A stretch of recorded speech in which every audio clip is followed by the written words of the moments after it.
सभी स्टूडेंट को मेरी तरफ से प्यार भरा दिल से नमस्कार। और मैं लेके आ चुका हूँ एसएससी एमटीएस हवलदार की जो बच्चे तैयारी कर रहे हैं उनके लिए मोस्ट इंपॉर्टेंट ये क्लास साबित होने वाली है। तो एक बार इसे लाइक और शेयर कर दें और अंत में कमेंट करना कि कितने क्वेश्चन आप सही करते हो। एसएससी एमटीएस हवलदार के अंदर पूरा प्रैक्टिस सेट है आपके सामने, पूरा देखिए।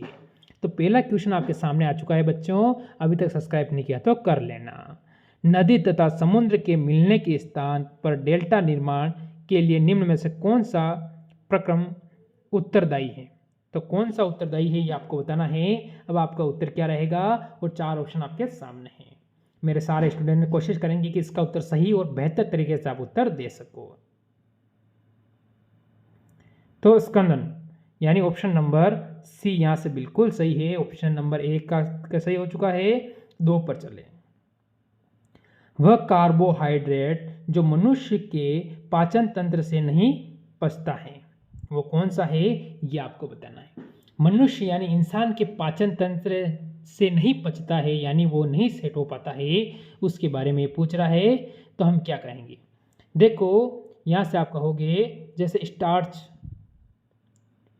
Cellulose, glycogen, glucose. अब आप सभी क्या कहेंगे मेरे स्टूडेंट, आप सभी कहोगे सेल्यूलोज। ऑप्शन नंबर बी बिल्कुल सही है मेरे स्टूडेंट। आगे बढ़िए अगले क्वेश्चन पर। देखो दुर्लभ मृदा तत्व कहलाते हैं, ये आपको बताना है कि दुर्लभ मृदा जो तत्व है वो क्या कहलाते हैं। तो आप क्या कहोगे, जैसे कि एस ब्लॉक के तत्व, पी ब्लॉक के तत्व, डी ब्लॉक के तत्व, ए ब्लॉक के तत्व। मेरे स्टूडेंट यहाँ से हमारा उत्तर क्या होगा, तो आप सभी कहोगे ए ब्लॉक के तत्व। ऑप्शन नंबर डी यहाँ से बिल्कुल सही रहेगा। आगे बढ़ो अगले क्वेश्चन पर। पूंजी निर्माण में क्या शामिल नहीं है? तो जो सही शामिल नहीं है यानी क्या शामिल नहीं है, इसमें से 3 शामिल है और 1 नहीं है। वो कौन सा नहीं है? भौतिक पूंजी, मानव संसाधन, शुद्ध परिसंपत्ति, या उपयुक्त में से कोई नहीं। तो ये ऑप्शन नहीं होगा। अब इसमें से आपका 3 में से आपको उत्तर बताना है। तो आप सभी कहोगे कि ऑप्शन नंबर सी सर बिल्कुल सही है, ये आपको ध्यान रखना है। आगे बढ़ो। अर्थव्यवस्था में केवल वास्तविक विज्ञान है, यह कथन किसका है? अर्थव्यवस्था है उसमें वास्तविक विज्ञान है, यह तत्व किसका है आपको ये बताना है। तो सभी क्या कहेंगे, यहाँ से सारे स्टूडेंट कहेंगे सर ये हमारा उत्तर होगा रोबिस का यानी ऑप्शन नंबर ए यहाँ पर बिल्कुल सही रहेगा सभी स्टूडेंट का। आगे बढ़ो। बंगाल विभाजन रद्द किसके कार्यकाल में हुआ था? बंगाल विभाजन रद्द यानी रुकना किसके काल में हुआ था, यानी किसका कार्यकाल चल रहा था, तो किसके काल के अंदर हुआ था, यानी कौन से गवर्नर जनरल का काल चल रहा था, कार्यकाल चल रहा था, कौन पद पे था? तो लॉर्ड हार्डिंग द्वितीय। यानी यहां से हम कौन से जाएंगे, ऑप्शन नंबर सी पर जाएंगे जो बिल्कुल सही रहेगा। आगे बढ़ो। कोलकाता में फोर्ट्स विलियम्स कॉलेज की स्थापना किसके द्वारा करवाया गया है? ये क्वेश्चन शायद मैं पहले करवा चुका हूँ, शायद रिवीजन की दृष्टि से चल रहा होगा ये क्वेश्चन। तो बताएंगे मेरे सारे स्टूडेंट यहाँ से हमारा उत्तर क्या रहेगा। तो क्या कहोगे आप सभी, Lord Ripon, Wellesley, Mountbatten, Bentinck. अब 4 में से आप सभी का उत्तर क्या है, जल्दी से कमेंट करेंगे और यहाँ से अपना उत्तर देने की कोशिश आप सभी स्टूडेंट करेंगे। तो आप सभी कहोगे सर ऑप्शन नंबर बी हमारा यहाँ से बिल्कुल सही रहेगा। आगे बढ़ जाओ अगले क्वेश्चन पर। मानव शरीर में प्रचुर मात्रा में कौन सा तत्व पाया जाता है? यानी जो भरपूर मात्रा में मानव शरीर में किस चीज़ की, यानी जो कौन सी चीज़ पाई जाती है उसके बारे में आपसे पूछ रहा है। तो कौन सी चीज़ मानव के शरीर में भरपूर यानी प्रचुर मात्रा का मतलब भरपूर पाई जाती है? Iron, carbon, oxygen, nitrogen. मेरे स्टूडेंट सभी कहेंगे कि जी सर हमारा उत्तर होगा ऑप्शन नंबर सी। यहाँ से क्या होगा, ऑक्सीजन बिल्कुल सही रहेगा। आगे बढ़ जाओ अगले क्वेश्चन पर।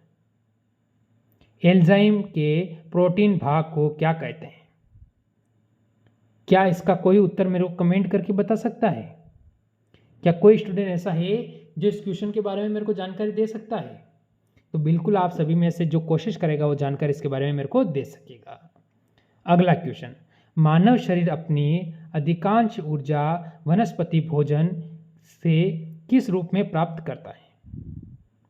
वनस्पति भोजन से जो आप मानव अपनी अधिकांश ऊर्जा यानी जो शक्ति होती है किसी कार्य करने की हम जो प्राप्त करते हैं उसके बारे में एक क्वेश्चन पूछ रहा है आपसे। तो क्या कहेंगे हम यहाँ से? जैसे प्रोटीन, कार्बोहाइड्रेट, खनिज, विटामिन। आखिरकार हमारा उत्तर यहाँ से क्या रहेगा मेरे स्टूडेंट, आपको बताना है। तो आप सभी कहोगे sir option number B carbohydrate बिल्कुल सही होगा अपना यहाँ से। आगे बढ़ो।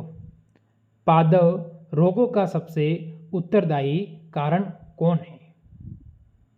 ये आपको बताना है। जैसे कि प्रोटोजोआ, विषाणु, जीवाणु, फफूंदी। अब आपका उत्तर यहाँ से देना है मेरे स्टूडेंट कि यहाँ से जो आपका उत्तर है वो क्या बन रहा है, वो सभी स्टूडेंट अपना उत्तर यहाँ से क्या दे रहे हैं। तो बिल्कुल जो मित्र फफूंदी यानी ऑप्शन नंबर डी की ओर जा रहा है वो बिल्कुल सही रहेगा। आगे बढ़ो अगले क्वेश्चन पर। क्या कह रहा है? नींबू का डाई बैंक रोग किसकी कमी से होता है? यानी किसकी कमी से होता है? तो आपको बताना है यहाँ से। जैसे कि तांबा की कमी, मैग्नीज की कमी, सोडियम की कमी, जस्ता की कमी। आखिरकार किसकी कमी के कारण ये होता है, ये आपसे पूछ रहा है। तो यहाँ से बताएंगे मेरे सारे स्टूडेंट अपना उत्तर क्या होगा। तो बिल्कुल तांबा यानी ऑप्शन नंबर जो स्टूडेंट ए पर जा रहा है वो बिल्कुल सही है। यहाँ पर आगे बढ़ जाओ। धान का प्रसिद्ध रोग खेरा रोग किसके कारण होता है? धान में एक प्रसिद्ध रोग है जिसे कहते हैं कौन सा? खेरा रोग। धान का मतलब होता है चावल। अब बताएंगे यहाँ से अपना उत्तर क्या रहेगा। तो सभी जैसे कहेंगे विषाणु के कारण होता है, फफूंदी के कारण होता है, जीवाणु के कारण होता है, जस्ता के कारण होता है। आखिरकार किसके कारण होता है ये आपसे पूछ रहा है। तो ऑप्शन नंबर डी जस्ता आप सभी बिल्कुल सही दोगे यहाँ से। आगे बढ़ो। चाय में लाल रोग किसके कारण होता है? जो चाय में क्या होता है, लाल रस्ट रोग होता है, वो किसके कारण होता है? हम क्या कहेंगे? जीवाणु, लाइकेन, कवक, हरे शैवाल। बताएंगे सारे अपना उत्तर। यहाँ से इसके अंतर्गत क्या उत्तर होता है? तो आप सभी कहोगे सर ऑप्शन नंबर डी हरे शैवाल बिल्कुल सही है यहाँ पर हमारा। आगे बढ़ जाओ। कौन से अनुच्छेद के अंतर्गत भारत का सर्वोच्च न्यायालय नागरिकों के मौलिक अधिकारों की रक्षा करता है? वो अनुच्छेद कौन सा है हमें बताना है। जो क्या करता है आप सभी को पता है कौन? सर्वोच्च न्यायालय। भारत का सर्वोच्च न्यायालय क्या करता है? आपके जो मौलिक अधिकार होते हैं उनकी रक्षा करता है। तो किसके तहत करता है ये आपको पता है। अनुच्छेद 214, अनुच्छेद 226, अनुच्छेद 32, अनुच्छेद 17। क्या कहोगे मेरे स्टूडेंट? आप सभी कहोगे ऑप्शन नंबर सी अनुच्छेद 32। आगे बढ़ जाओ। भारतीय संविधान के किस अनुच्छेद के अंतर्गत वित्त आयोग का गठन प्रावधान है? ये आपको बताना है कि भारतीय संविधान के किस अनुच्छेद के अंतर्गत वित्त आयोग का गठन प्रावधान है। तो किसके तहत? 110, 360, 280, 124 अनुच्छेद। अब आपका उत्तर क्या होगा? मेरे सारे स्टूडेंट यहाँ से अपना उत्तर देंगे।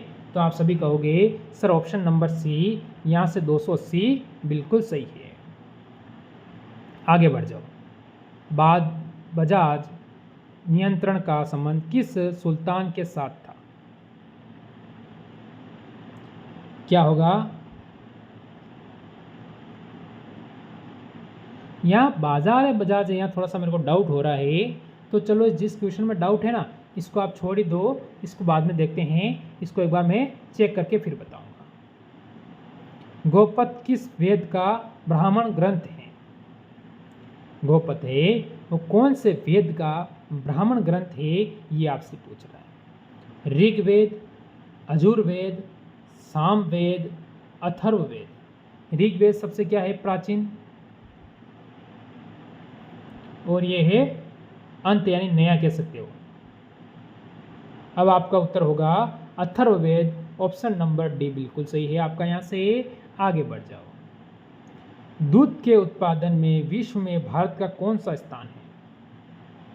जो दूध उत्पादन होता है उसमें जो विश्व में भारत का स्थान कौन सा है ये आपको बताना है। जैसे पशुओं में अगर पूछे तो होगा ब्राजील का, पशुओं में प्रथम स्थान। और भारत का पशुओं में कौन सा है? द्वितीय। पर आपसे कह रहा है दूध उत्पादन में, तो दूध उत्पादन में भारत का पहला स्थान है, ऑप्शन नंबर ए। आगे बढ़ जाओ अगले क्वेश्चन पर। अजमेर की स्थापना किसने की थी? अजमेर एक नगर है, आप सभी को पता है कहाँ है? राजस्थान में। इसे राजस्थान का हृदय भी कहते हैं। राजस्थान का हृदय भी अजमेर को कहते हैं, आपको ध्यान रखना है। तो आप कहोगे अजय पाल, अजय पाल, सुरेंद्र पाल, धर्मपाल, इनमें से कोई नहीं। मेरे स्टूडेंट यहाँ से अपना उत्तर देंगे कि आखिरकार जो आपका उत्तर है वो बिल्कुल सही क्या रहेगा। तो आप सभी कहोगे sir option number B, Ajay Pal हमारा बिल्कुल सही है। आगे बढ़ो अगले क्वेश्चन पर। जल्दी से बताओ इस क्वेश्चन का उत्तर आपका सभी का यहाँ से क्या हो जाएगा। क्वेश्चन क्या कह रहा है पहले आपको देखिए। आपको क्वेश्चन कह रहा है पंचायती राज का संबंध किस अनुसूची से है? पंचायती राज का संबंध कौन सी अनुसूची से है? 9वीं, 10वीं, 11वीं, 12वीं। पंचायती राज का संबंध कौन सी अनुसूची से है ये आपको बताना है। तो आप सभी कहोगे ऑप्शन नंबर सी, 11वीं अनुसूची से हो जाता है। आगे बढ़िए। दुधवा राष्ट्रीय उद्यान किसके लिए प्रसिद्ध है? दुधवा राष्ट्रीय उद्यान किस चीज़ के लिए प्रसिद्ध है ये आपको बताना है। मेरे स्टूडेंट जैसे बाघ, शेर, चीता, गेंडा, आखिरकार ये दुधवा राष्ट्रीय उद्यान है वो किस चीज़ के लिए प्रसिद्ध है, किस चीज़ के लिए विख्यात है, किस चीज़ के लिए जाना जाता है? हर चीज़ मैंने बता दी आपको। अब आपको उत्तर देना है। आप सभी कहोगे बाघ, तो ऑप्शन नंबर ए बिल्कुल सही होगा यहाँ पर। आगे बढ़ जाओ। सेब में कौन सा अम्ल पाया जाता है? सेब जिसे आप बोलते हो एप्पल, APPLE यानी एप्पल, जिसमें आप कहते हो सेब, यानी उसमें कौन सा अम्ल पाया जाता है? टांट्रिक अम्ल होता है। तो ये अम्ल तो हो ही नहीं सकते हैं, ये भी नहीं होगा, ये एसिड अम्ल, इससे कोई लेना देना नहीं है। तो आप कहोगे मेलिक अम्ल, ऑप्शन नंबर सी यहाँ से बिल्कुल सही रहेगा मेरे स्टूडेंट। आगे बढ़ जाओ। आंतरिक ऊर्जा को ध्वनि ऊर्जा में कौन सा परिवर्तन करता है? आंतरिक ऊर्जा को ध्वनि ऊर्जा में कौन परिवर्तन करता है? तो ये थे आज के टॉप क्वेश्चन 25, और ये 25वां दूंगा मैं आपको HW के तौर पर। तो मेरे सारे स्टूडेंट इसका उत्तर कमेंट करने की कोशिश करेंगे। मिलते हैं कल इसी तरह एक और बेहतर क्लास के साथ इसी टाइम पर। सभी मेरे तरफ से जय हिंद, जय भारत।